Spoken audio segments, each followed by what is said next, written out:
And what is Nada Dada to you? Well, it's a do-it-yourself thing. So to me, I would say that the do-it-yourself attitude is pretty important. Everybody's got conflicting ideas of what art is, and I think that's perfect. That's kind of part of what it's all about. Hi, we're at Nada Dada 2010. I'm here with Chad Sorg in the Trocadero. This is where he is putting on his show and hanging up his art. Chad, tell me a little bit about your art.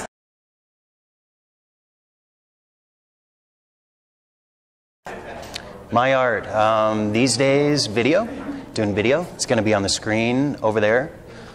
But more of what I do is organization, so putting bands together and entertainment.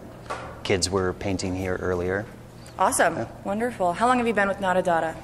4 years. 4 years. 07. How do you feel about the way Nada Dada has grown in the last 4 years? Since the beginning, I think it was supposed to grow. Cortez was sort of a setback that we can't be here anymore because it's been so popular. But really, the idea was to spread out to a bunch of motels down the street anyway, so yeah, I think it worked out. There's a little confusion, but I think when people you know, get used to looking at the map and seeing where things are, it's going to work out for the better. Wonderful. So you are Nada Dada co-founder, I hear. Mm-hmm. What is that like? What does it mean to be a Nada Dada co-founder? We actually prefer the term disorganizer. Dis in parentheses. And we've definitely retained a lot of that spirit. Ask anybody. The complaints are long, but we always have an out because we're an anarchist organization, which is kind of a oxymoron.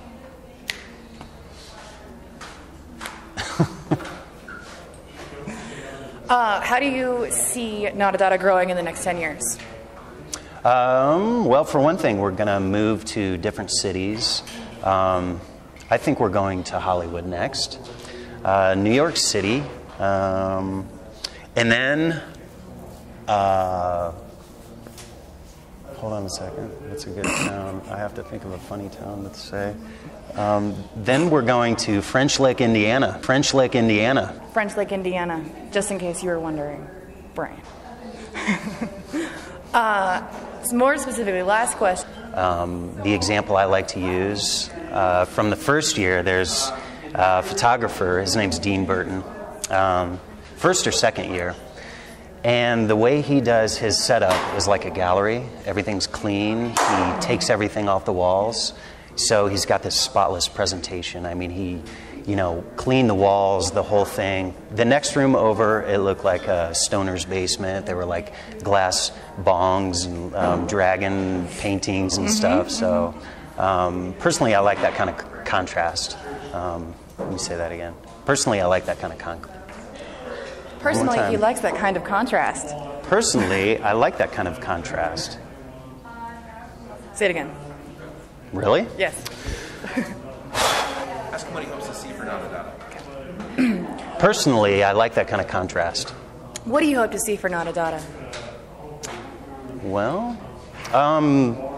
nothing that's not already happening, to be honest. I think that the number one thing that we hear from most of the artists that have been involved in the past years is the connection between artists. Collaborations kind of come out of this, and new art. The other thing is definitely publicity. Artists were the original self-promoters, and I think we're carrying on in that tradition. I love it. Love it. Brian, anything else? Oh, wait. I got to thank God. He was on our side. I'd like to thank MTV. Fuck the Rams.